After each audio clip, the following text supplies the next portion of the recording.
To be here with all of you today. It's really an honor to welcome each of you to the Reagan Institute, which is the Washington, D.C. home of our foundation, our Reagan Presidential Foundation and Institute. So here we are, just across from Lafayette Square from the White House, and while we cherish this location, it's not the proximity to the place where President and Mrs. Reagan lived for 8 years that makes this institution so special. What is most compelling is the lasting power of President Reagan's vision and impact. That is what has drawn so many leaders and dignitaries to join us here over the years. So as we start this morning, I'd like to say thank you to all of our guests for being here with us, and special thanks to Ambassador Matthew Whitaker, the U.S. Ambassador to NATO, and to the ambassadors to the United States from, get this, 17 NATO member states. I think that's an amazing turnout, and we're very grateful for it. And I also want to thank everyone here as well for their leadership and for their shared belief in President Reagan's vision for a freer, more prosperous, and peaceful world. A peace made possible through the strength of the United States and of our NATO alliance. For President Reagan, NATO represented, quote, a living commitment of the nations of the West to the defense of democracy and individual liberty. At times he disagreed, sometimes energetically, with other NATO leaders as they debated strategy on how to confront the Soviet Union. But NATO was an alliance he believed in deeply, saying it was at, quote, the core of America's foreign policy and of America's own security. Now, today, we gather in troubled times. From Eastern Europe to the Middle East and beyond, the lives of millions upon millions of people are at risk. And obviously, there are tough questions about the future of the alliance that has so long protected our peace, freedom, and prosperity. And among those questions, those include: what is required of America and other countries in confronting the threats facing the alliance? What is the proper balance of security and burden sharing between the United States and our allies? And how can we, as President Reagan put it in an address to the citizens of Western Europe, quote, be strong enough, be determined enough so that no adversary would think even for a moment that war might pay? There are no simple answers, but the alliance is in good hands with Mark Rutte navigating it as the North Atlantic Treaty Organization's Secretary-General. As the longest-serving Prime Minister of the Netherlands, who presided over 4 coalition governments, he developed a record and a reputation for pragmatism. A strong supporter of global and transatlantic cooperation, Secretary-General Rutte also knows how to forge consensus without compromising on principle.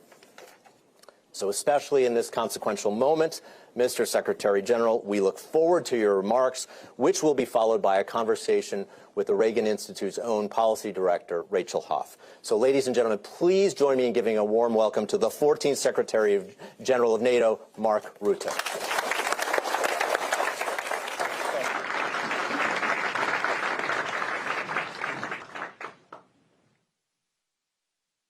Introduction. Thank you so much for that, and good morning to all of you, and good morning, ambassadors. I see so many here, so many friends. Matt Whitaker is here, ambassador of the United States to NATO, my good friend, and so many other faces I know so well, so we are really among friends this morning. And it is a pleasure to be back in the United States, and particularly to be back here in Washington, D.C. And yes, I'm an admirer of the 40th President of the United States, Ronald Reagan. And I'm particularly honored to be here today at the Reagan Institute. If peace is to have a chance, if the hope for freedom is to be kept alive, the United States must play a powerful and active role in world affairs. When President Reagan offered those words at a gathering of the Reserve Officers Association on January 27, 1988, the world was a very different place. The Berlin Wall still held people's hopes and dreams captive. More than 100 million men, women, and children lived in European countries behind an iron curtain. Those differences notwithstanding, what President Reagan knew then And what I know today is quite simple. American leadership is absolutely essential if freedom is to be the rule and not the exception. As Prime Minister of the Netherlands, and now as Secretary-General of NATO, I have developed an unflinching appreciation for the value of American leadership. And yes, I was raised with Ronald Reagan. He was my youth time president, and I still remember how important he was for so many people in Europe. Because in the end, under Bush, his successor, the Cold War ended. It ended by winning it. And it was won by Reagan and, can I add, Maggie Thatcher. And the two of them working in conjunction, making the whole world safer and ending the Cold War. And I think everybody in Europe and everybody in the world should be eternally grateful to that leadership. But I've also had the opportunity to reflect on what happens when America's allies take that leadership, that US leadership, for granted.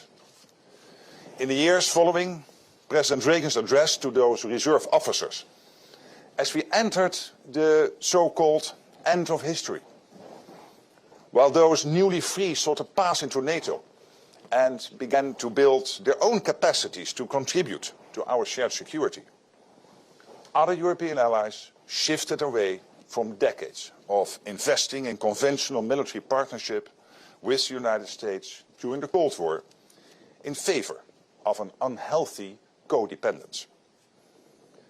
So convinced that peace was permanent and didn't demand the investment we now know is essential, Western European forces shrank and defense budgets shriveled into irrelevance. Over-reliance on the notion that security was just the new norm, and the United States would take care of any threats further afield, caused us Europeans to imagine that hard power was something to be embarrassed by, a relic of a bellicose past that humankind had now outgrown. But recent years have made abundantly clear that history is alive and kicking. That while Europe may not think in spheres of influence, countries like Russia certainly do. And we have seen that Putin is all too willing to use force to press the point. Thankfully, though, the same American leadership that set the conditions for staring down an evil empire has helped keep the alliance, an alliance that ensured freedom and security during the Cold War, that alliance going, retaining the foundations and tools we need, even while many of its allies underinvested.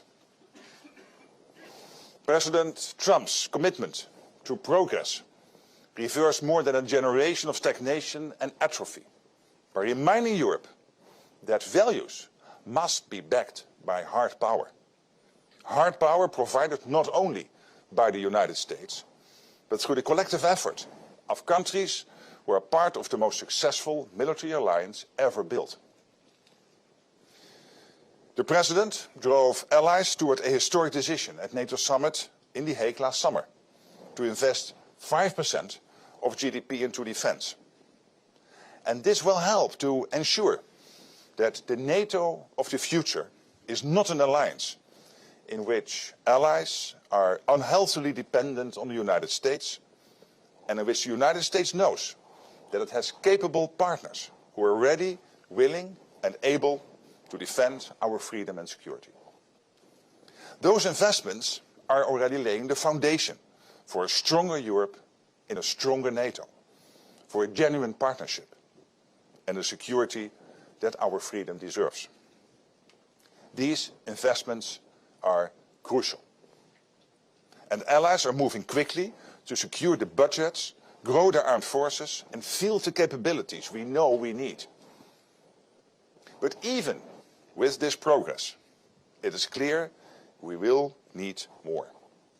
More high-end, exquisite capabilities to defend against the modern missiles our adversaries are employing against Kyiv and Tel Aviv. More scalable, adaptable drone interceptor technology. And here, Ukraine's hard-earned battlefield lessons are saving lives beyond its own borders.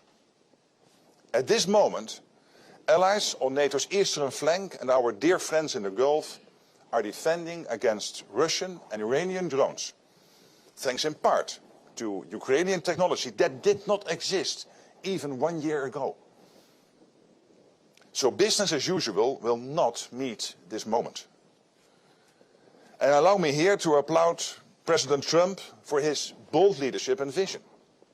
The United States, and this is just an example from last week, just announced a framework agreement to triple production of certain types of Patriot missiles. And this is absolutely crucial. And it's another example of American leadership. And it is essential to refilling our magazines and building the arsenal of freedom. As I look toward the Ankara summit, I'm confident NATO collectively and allies individually will similarly act to break down barriers and unleash the potential of defense industry on both sides of the Atlantic. So the money is flowing. Industry and government will cooperate to ensure that money translates into the capabilities we need. Why then does everyone in this room have a knot in their stomach about the future of the transatlantic alliance?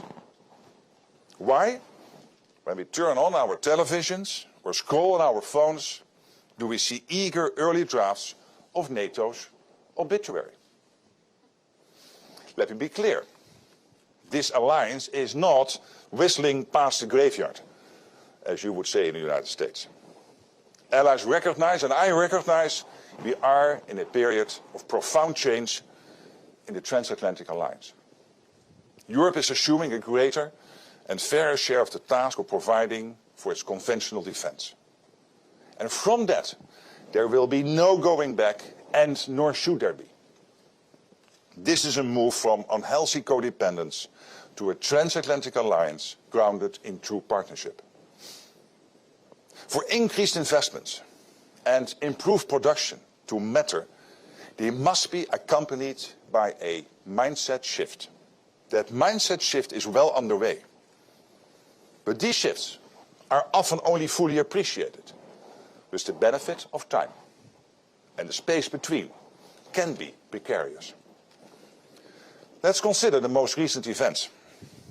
When it came time to provide the logistical and other support the United States needed in Iran, some allies were a bit slow, to say the least. In fairness, they were also a bit surprised. To maintain the element of surprise for the initial strikes, President Trump opted not to inform allies ahead of time, and I understand that. But what I see when I look across Europe today is allies providing a massive amount of support, basing, logistics and other measures to ensure the powerful US military succeeds in denying Iran a nuclear weapon and degrading its capacity to export chaos. Nearly without exception, allies are doing everything the United States is asking. They have heard and are responding to President Trump's requests. The United Kingdom is leading a coalition of countries that are aligning the military, the political and the economic tools that will be required to ensure free passage through the Strait of Hormuz. This is evidence of a mindset shift. And right now, European allies play leading roles in NATO's operations to secure our eastern flank, the Baltic Sea and the Arctic, acting rapidly to field personnel, aircraft, naval vessels and more to bolster our security in the face of emerging threats in these regions. When Russian MiG-31s crossed the Estonian airspace last fall, it was European aircraft, Italians in the lead, backed up by Finns and Swedes, that turned them back. And a flock of Russian drones wandered recklessly into Poland around the same time. I'm proud to say it was a Dutch F-35 that fired the shot that took down the danger. In my estimation, Secretary Rubio is spot on when he says that an alliance cannot be a one-way street. It was not a one-way alliance when US, European and Canadian troops fought and sacrificed shoulder to shoulder in Afghanistan. And I'm heartened by the knowledge that every day, as we speak, The US, European and Canadian troops continue to train and deploy in support of our shared security. I am confident that a stronger Europe and a stronger NATO will not take US leadership for granted. On the 40th anniversary of D-Day in 1984, standing atop the cliffs at Pointe du Hoc, where the US 2nd Ranger Battalion had fought to carve out a toehold on the continent, President Reagan offered an apt reflection. It is good and fitting to renew our commitment to each other, to our freedom, and to the alliance that protects it. NATO is changing, thanks to American leadership and a collective commitment to ensuring continued freedom and security. NATO is growing stronger. Thanks to the mindset shift that is happening, I see a true partnership on the transatlantic horizon. The future doesn't belong to the faint-hearted, Reagan famously said. As we brave this new path before us, I'm confident that together, the United States and its allies in NATO will deliver on our shared commitment to securing our freedom today, tomorrow, and well beyond. Thank you.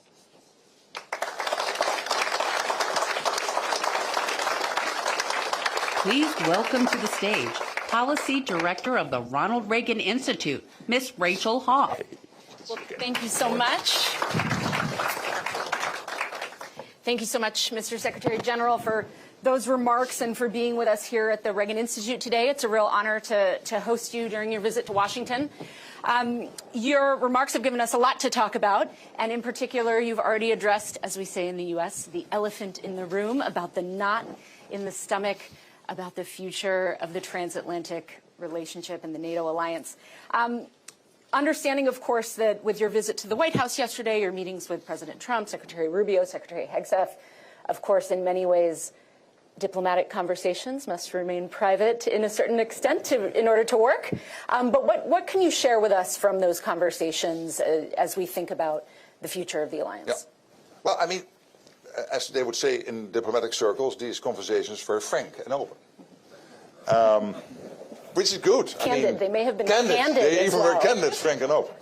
But that's good, because we are amongst friends here. I mean, the President, myself, we like each other. We are good friends for many years now. And I'd rather have the conversation on the table instead of tiptoeing around it. I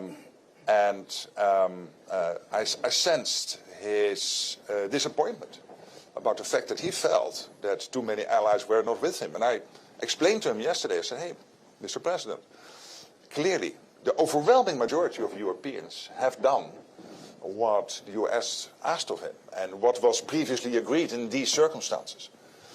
And yes, sometimes it takes a bit of time. But hey, guess what? We have coalitions in Europe. We have sometimes the political home front to take care of. So sometimes it takes a couple of days. But then we pulled together, and almost the whole of Europe did, for the US to project power on the world stage through its partners in Europe. And NATO is there, of course, to protect the Europeans, but also to protect the United States.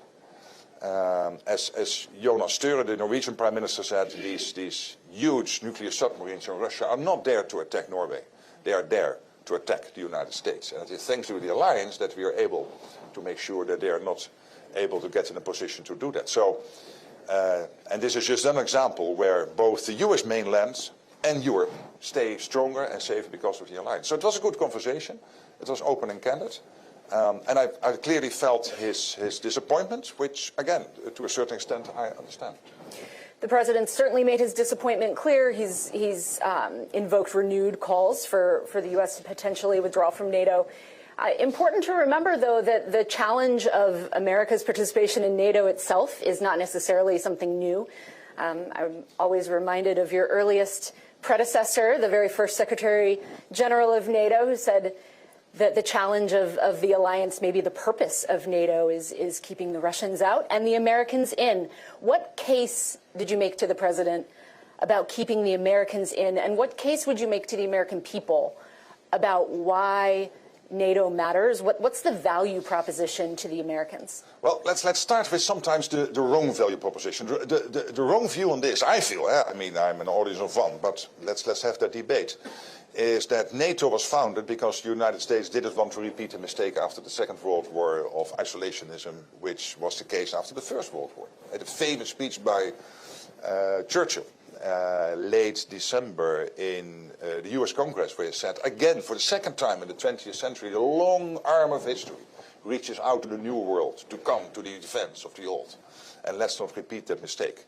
That was one reason to create NATO. But the main reason to create NATO is there because there is a case to be built for the Europeans, for the transatlantic community as a whole, including the United States and Canada, to stay safe. And for the United States to stay safe, you need a secure Europe, yes, but you also need a secure Arctic, you need a secure Atlantic, because otherwise the Russians and others might pose a threat. And we know by now, hey, let's not be naive about this, that you cannot separate what happens in the Indo-Pacific from what happens in the Atlantic. It is China and North Korea and the Russians working together with Iran when it comes, for example, to the war effort, unprovoked war of aggression of Russia against Ukraine.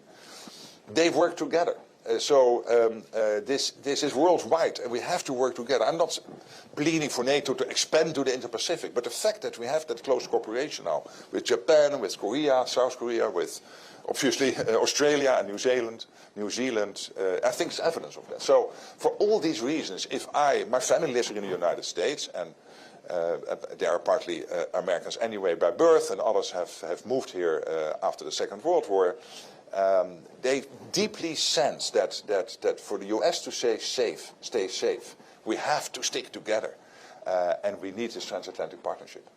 One of the things that we do at the Reagan Institute is public opinion polling among the American people, and our latest data before a couple months ago, before sort of the current moment with Iran especially, but a majority of Americans have a favorable view of NATO, 70% in our latest poll, which is actually about 10 points above its usual number in the U.S. And a majority of Americans also oppose withdrawing the U.S. from NATO. And so some of those messages, I think, are resonating with the American people. Let's turn to Iran and talk about the state of play there. You said in your remarks that it's good that the Iranian nuclear capability has been degraded, their ability to export chaos has been degraded. The president, of course, has been very critical of NATO allies in particular for failing to support efforts in Iran sufficiently. We're now 2 days into what hopes to be a 2-week ceasefire. The Strait of Hormuz activity remains very limited, even with the ceasefire. But this coalition of European nations that's now signed on to lead freedom of operation navigations in the Strait of Hormuz, share with us, if you can, some specifics as you understand them. What countries, you've said some countries are stepping up, others not so much. Which countries are stepping up? What are they going to deliver in the Strait of Hormuz? Yeah. And what can we do about the countries that are not yet at the table? Yeah, so I think two elements to my reaction, to my answer. One is it has always been a long-standing position of NATO that Iran should not get its hands on a nuclear capability, but also not on a ballistic missile capability. And the fact that under US leadership those capabilities have been severely degraded is good news.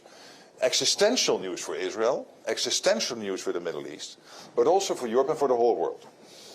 And I know there are those who pleaded to continue the negotiating track, but hey, listen, we know what happened with North Korea. There can be a moment where you've negotiated so long that, guess what, North Korea got its hands on a nuclear capability, and then it is too late. NATO always being clear that Iran should not be able to get its hands on those capabilities. So then, when the US started the campaign late February, on that last Saturday in February, there are long-standing arrangements and agreements with European allies on overflight, on basing, there are examples of European countries that had to shut down their commercial airports because they had to host tanker planes from the US. Fine, I mean, this is the deals they made before, this is exactly what we need. This is the US also being able to make use, as I said, for Europe to be a power projection platform for the United States, and this is part of the deal. Not all European nations, but most did, sometimes with a little bit of delay. And there I think part of the explanation is the fact that the President wanted to maintain the element of surprise, which I totally understand. But that also meant that there was not a lot of prior consultation. So then they had to scramble to understand what was happening and then to step up. When it comes to the Strait of Hormuz, it was Keir Starmer, the UK Prime Minister, who took the leadership role here. And he said, we have to bring together a coalition of countries which is able collectively to make sure that the principle of free shipping, of free travel on our seas, UNCLOS, is upheld. And obviously that means with the United States together discussing the what, the where and the when of the mission.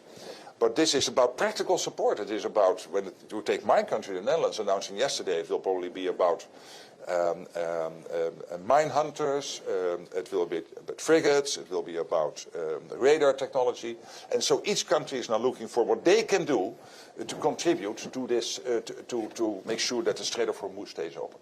Of course, it is early days. There's only, as you said, right, it's 2 days into the ceasefire, so we have to see what happens with the shipping lanes as we now go forward day by day. And I know the President is very keen on making sure that the sea lanes are open as soon as possible. But this is practical support. One, with the campaign itself, and now in the next stage, to make sure that this principle of free shipping is maintained. And this is why we have allies, coalitions. This is not only NATO nations, this is including Japan, Korea, Australia being part of this. Countries like Bahrain and the UAE in the Gulf, part of this, but of course the overwhelming amount of countries is from NATO. There are reports that the President's considering pulling U.S. troops out of specific NATO countries as punishment for those that have not stepped up to support U.S. efforts in Iran. Traditionally, U.S. force presence in Europe is thought of as a deterrence asset. What is your assessment of what the impact would be if U.S. troops are repositioned? Well, again, as I said, he was disappointed yesterday, but we also had a very frank and open discussion amongst friends. But generally, I mean, I totally understand that over time, the US wants more and more to pivot towards the Indo-Pacific. This is one of the reasons why in Europe we have to step up. End that period of codependence and become more interdependent with the United States. Within the alliance, a stronger Europe and a stronger NATO, as I said.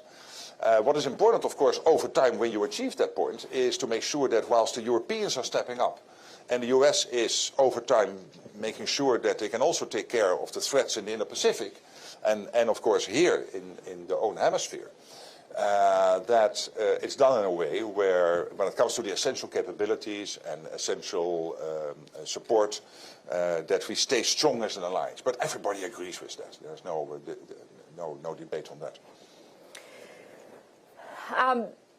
You've just published your new annual report, and it contains, unlike many annual reports, some genuinely historic news that now all and not a criticism, NATO annual reports. Every organization annual report often are not real page turners, but this one has photographs with the leader. Exactly. Real news that every member of the alliance is now meeting the 2% defense spending target. European allies and Canada increased defense spending by 20% in a single year. But as you said in your remarks, what matters most is translating that capital into capabilities. What's the path forward? What are you watching out for in terms of whether that spending surge actually produces the stronger alliance we need? And these are staggering numbers. Right? So you have to imagine that countries like Belgium, like Spain, Italy and Canada, big economies, were not on 2%. They all reached the 2% in one go. And I would argue, without President Trump, I'm not sure they would have done that in only 9 to 12 months. This is billions and billions extra. For Italy, it is an increase of defense spending of 10 billion in 1 year.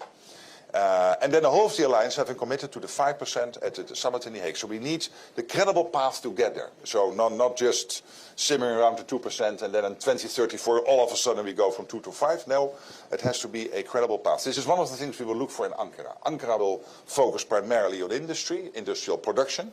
But of course we will also celebrate these good numbers, but also make sure that as an alliance collectively we reach that credible path. The good thing is, and this was under my predecessor Jens Stoltenberg, that when you had the Welsh defense pledge of 2%, this was a bit taken from the air. the 2%. Now, this 5%, including the 3.5% core defense spending, the 1.5% defense-related spending, is deeply rooted in the plans which are there, basically saying when Article 5 would be triggered, hopefully never, but if it would ever be triggered, and there is an attack on NATO territory, who will do what, when and where, and what is needed. So every country, my country, the Netherlands, Germany, everybody knows this is the list of requirements from NATO. And that list of requirements, when you add it all up together, in the core defense spending, the 3.5, overall spending 5%, that's about the number you need. A little bit more in some cases, a little bit less, but it is hovering around the 3.5, for example, when it comes to the core defense, and 5 for the overall defense. So every country knows what they need to do. So it's not just spending more. The problem is the defense industrial production. And that's a problem here in the United States. It is a problem in Europe. Look, shipbuilding in the United States, but also in Europe, an issue. The Chinese have now more ships sailing than the United States have sailing. And we know that the Chinese are heavily investing in their defense. And of course, we look for Russia when it comes to our adversaries. But let's also be watchful what China is doing. So for all these reasons, there is this big issue of the defense industrial production. I predict that over time, you will see parts of our industry, maybe in the US, but maybe sooner even in Europe, will move into more of a wartime mindset. Not to prepare for war, but to make sure that you are able to refill the stockpiles, also making use of the traditional industrial base, not only of the defense industrial base. Because we are really in a tight race here, and we have to get this right very soon. When it comes to that industrial cooperation across the transatlantic alliance, moving, as you said in your remarks, from unhealthy codependency to partnership, what does that look like? What in particular, speaking to an American audience, primarily we have lots of defense industry CEOs and executives in the room as well. What do you need to see from the American industrial base in order to build that healthy partnership that you're looking for, either from industry partners or from the U.S. government side? Well, first of all, produce more. Put in the extra shifts, put in the extra production lines. Where necessary, build the new factories. Please don't talk about 10-year contracts, because you know in the US system you have a 1-year cycle, in the European system you have an election cycle of 3 or 4 years. But the money is there. I mean, you just mentioned a 20% increase. Look what Europeans are spending in the US. It was 10 billion in 2020. It was already 43 billion in 2024. Buying from Europe into the US industrial base, and that will massively increase, let alone what the US will need for itself to buy, given the huge increase of the defense budget here in the United States under Trump's leadership. So do this, and then secondly, work together. And I know there are many examples of US companies investing in Europe, setting up factories, for example, factories in the southern part of Bavaria to produce interceptors. And there are many of these examples, but also European companies like Thales, like Leonardo, so many cases. I mean, many companies from Turkey, for example, investing in the US, working together. So there is this transatlantic defense industrial base. And there is no way you can separate that. There's absolutely no way, because the only one who will benefit from that is Russia in the short term and China in the longer term. And we cannot have that. I'm going to come to questions from our audience here in the next couple of minutes. But to round out my questions to start, let's turn to Ukraine. 2 questions on Ukraine. Number one, General Petraeus, retired U.S. General Petraeus, has said in an interview earlier this week that he thinks Russia no longer has the upper hand, that over the last several months the Ukrainians have made greater incremental gains than the Russians. Do you agree with that assessment? Is Ukraine winning the war? And number two, you've been engaged with President Zelensky, President Trump, on the peace process in Ukraine. Again, without betraying confidences, what gives you hope, and where are you worried about the future of the war in Ukraine? Well, on the first question, I'm afraid my view will be a bit more nuanced. It's true that Russia is losing massive amounts of people each month, up to a month with 30,000 to 35,000 people dead or seriously wounded. Can you imagine? I mean, the Soviets in the 1980s lost under 20,000 in 10 years in Afghanistan, and now they're losing this in 3 weeks. So this is massive, and this cannot, and this has to reach somehow Moscow and St. Petersburg. You cannot try to contain this to the parts of Russia which will not be reached by the general media. So that will have an impact on Russia, no doubt. But on the other hand, still, overall, the front line is moving in the wrong direction, extremely slowly, and again against extreme costs. And the Ukrainians are staunchly defending themselves, and they are using the latest technology. I mentioned in my introduction the drone technology, and this gives them immense power, of course. And also when it comes to drones and anti-drones, they really have the upper hand on that part. But more generally, you still see very slowly that the movement is in the wrong direction, if you are pro-Ukraine like I am, and anti-Russian. When it comes to the second question, I still think we need a settlement for this, a peace deal. And this is what President Trump is driving. He broke the deadlock with Putin last year by getting engaged with him. Steve Witkoff and Jared Kushner are working around the clock together with Marco Rubio to get this done. And we all understand that the key to unlock this is for Ukraine to know that after a peace deal, NATO membership not being on the table for now, that there will be security guarantees in place so strong that they know that the Russians will not try to attack again. And early January in Paris, under President Macron's leadership, we had a meeting with all the countries part of the coalition of the willing, including the key interlocutors with the United States. We agreed on a three-layer approach.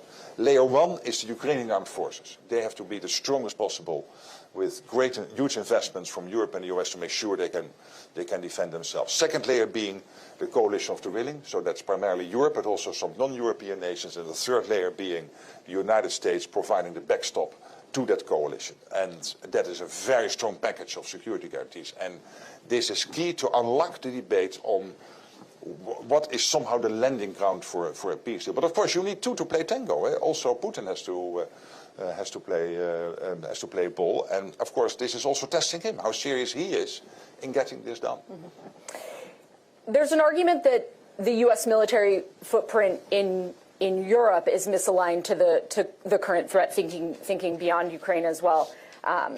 We have with us today Washington Post columnist Mark Thiessen, who has argued in columns for years that the threat from Moscow is moving east, and U.S. force presence should move with it. What's your view? Is NATO's eastern flank vulnerable, and should we have more allied forces positioned in places like Romania? Well, of course, what again under my predecessor, Jens Stoltenberg, happened is that in all the countries of the eastern flank, we have now what we in NATO parlor now call the forward land forces.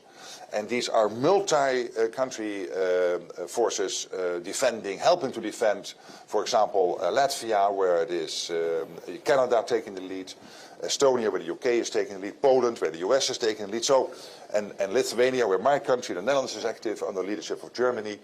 So this is one way to make sure that all these countries on the eastern flank have, in addition to their own national armed forces, and of course the overall NATO Article 5 protection, that they have what they need to defend themselves.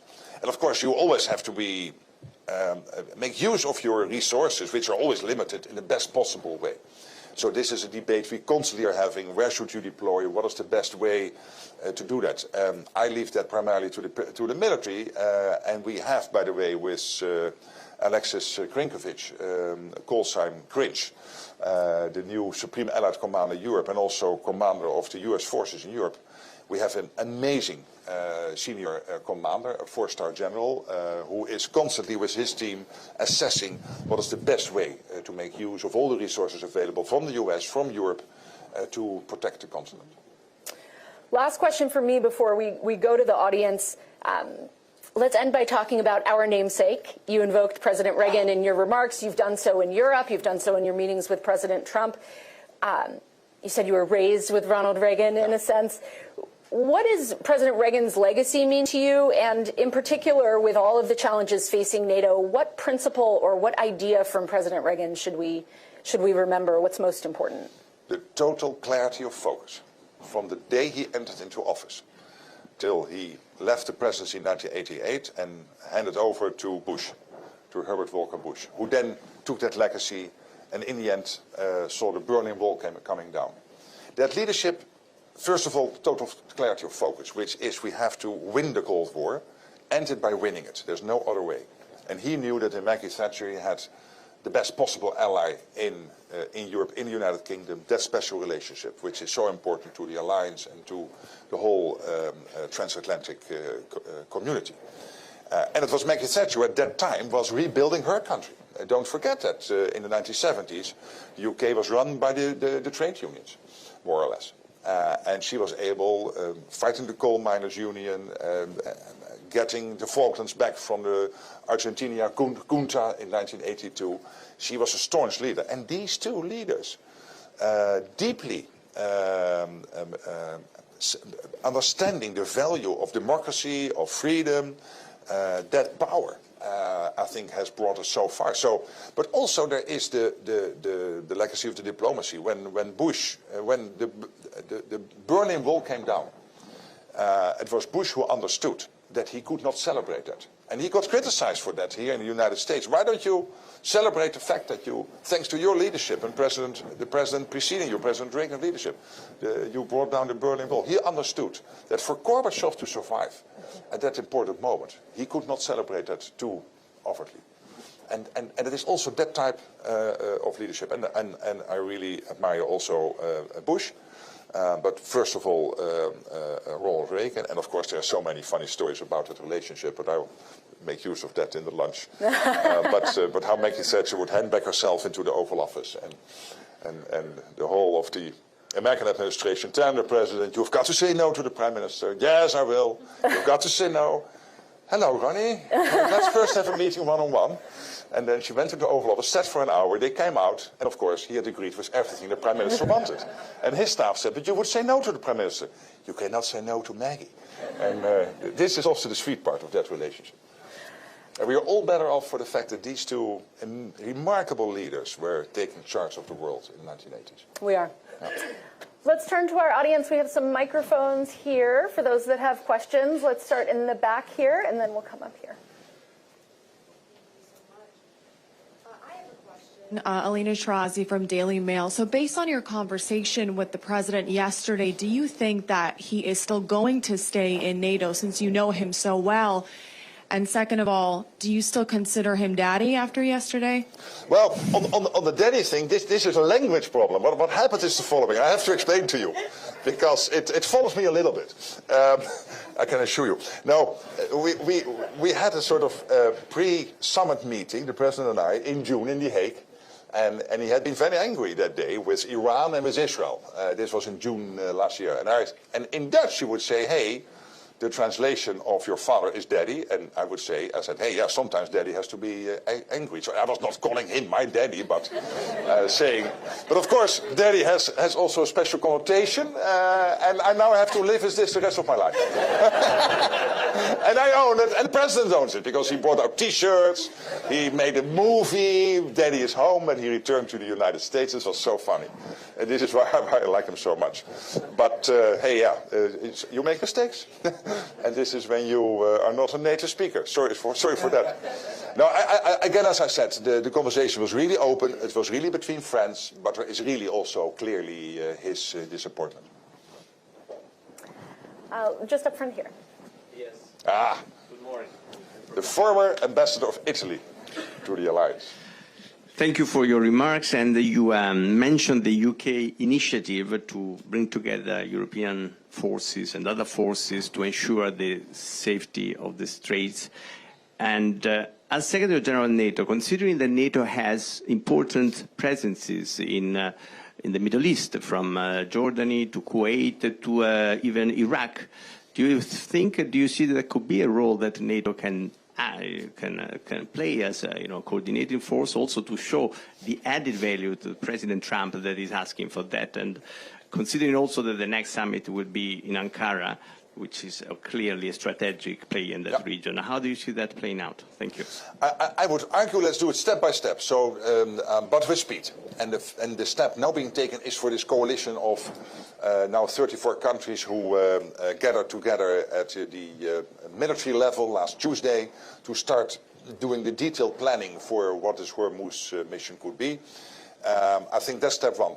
If NATO can help, obviously NATO is there. There's no reason not to be helpful. Obviously we will, if that's helpful. But I think we have to do it step by step, because also in NATO that requires then an agreement between all the allies to do that. And I think here the exact structure is less important than the speed. Here I would say it is speed over perfection. But again, if NATO can play a role, it would be great. In the back here. Brad.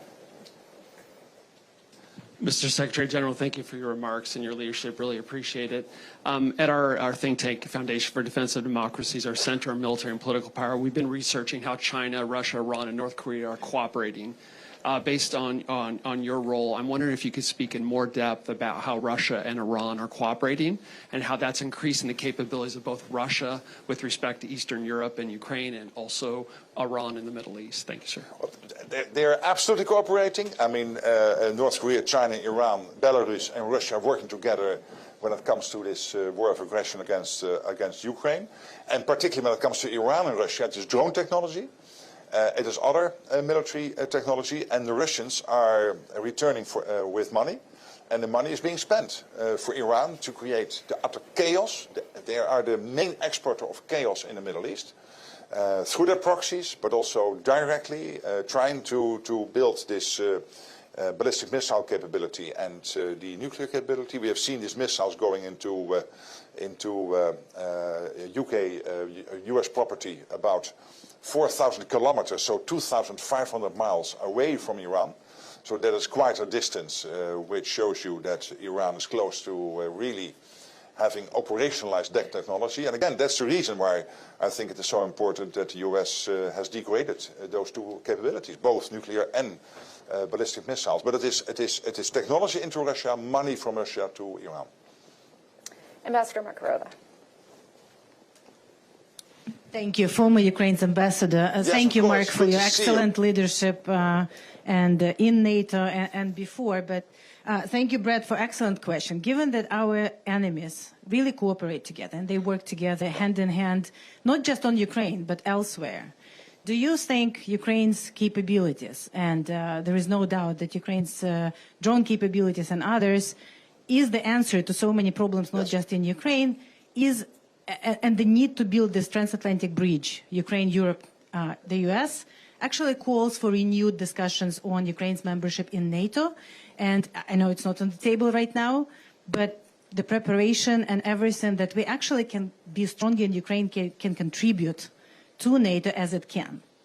Yes, okay, so at the NATO summit in Washington, when NATO was celebrating the 75 years, there was an agreement on the irreversible path of Ukraine into NATO, but also the fact of the matter is that a couple of countries are holding back, including Germany and Slovakia, Hungary, the United States. So I don't think it is on the table right now. And that is, being a practical guy, but also President Zelensky being a practical man, we had to shift from NATO to what then? To make sure that the Russians will not attack after a long-term ceasefire, or even better, a peace deal. And that is this concept of the security guarantees which are now being discussed. Because I don't think I will be able, or we will be able collectively to solve that NATO membership in the short term. I don't think it will happen politically. So I think that's the fair assessment. And when it comes to Ukraine's capabilities, we have a joint center in Poland, JTEC, where we take all the lessons from what you guys are learning through this terrible war. And we are so looking up with a steep angle to what you are doing. We're really impressed. But we are trying to capture all those lessons also to figure them into our NATO defense plans going forward. And particularly when it comes to drones and anti-drone technology, of course, you are the masters.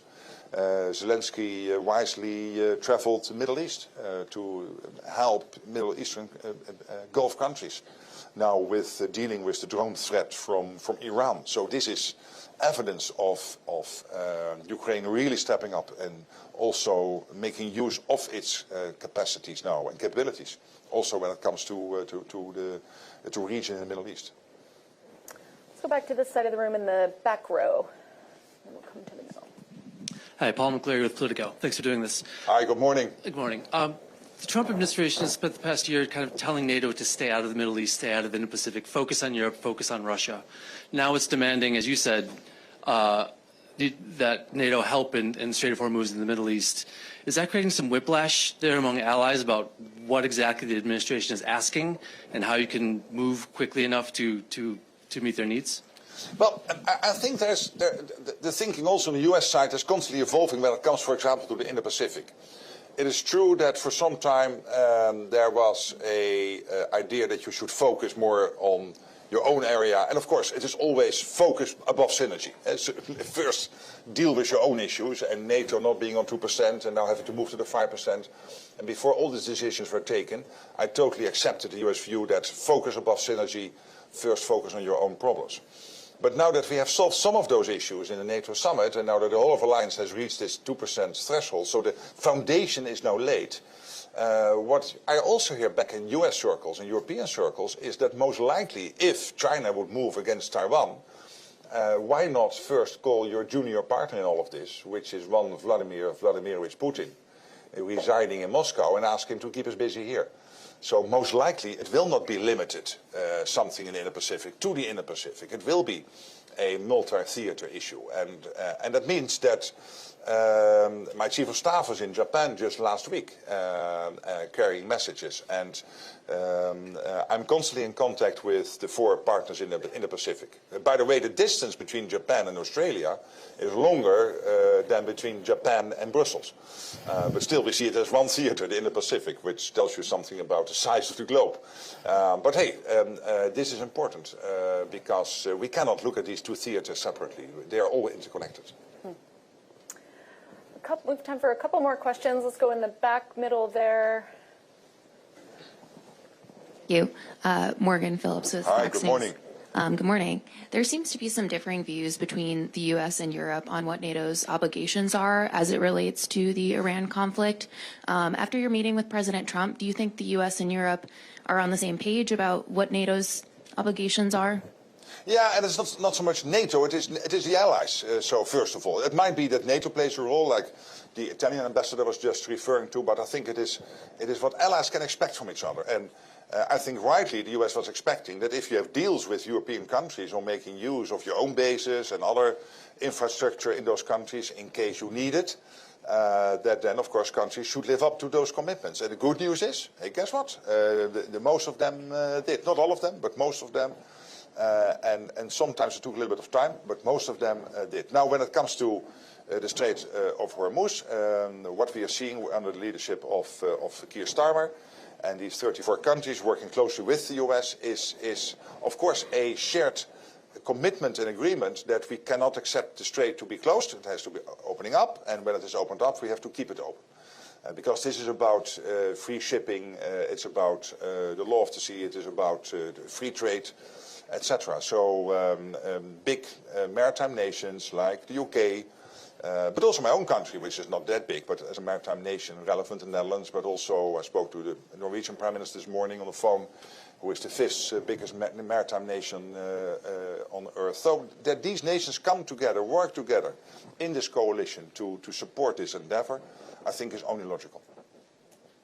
And a final question, we'll go right there in the back.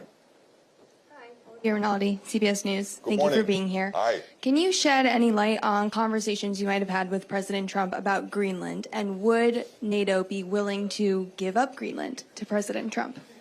Well, here the President and I discussed very thoroughly the whole issue in Davos.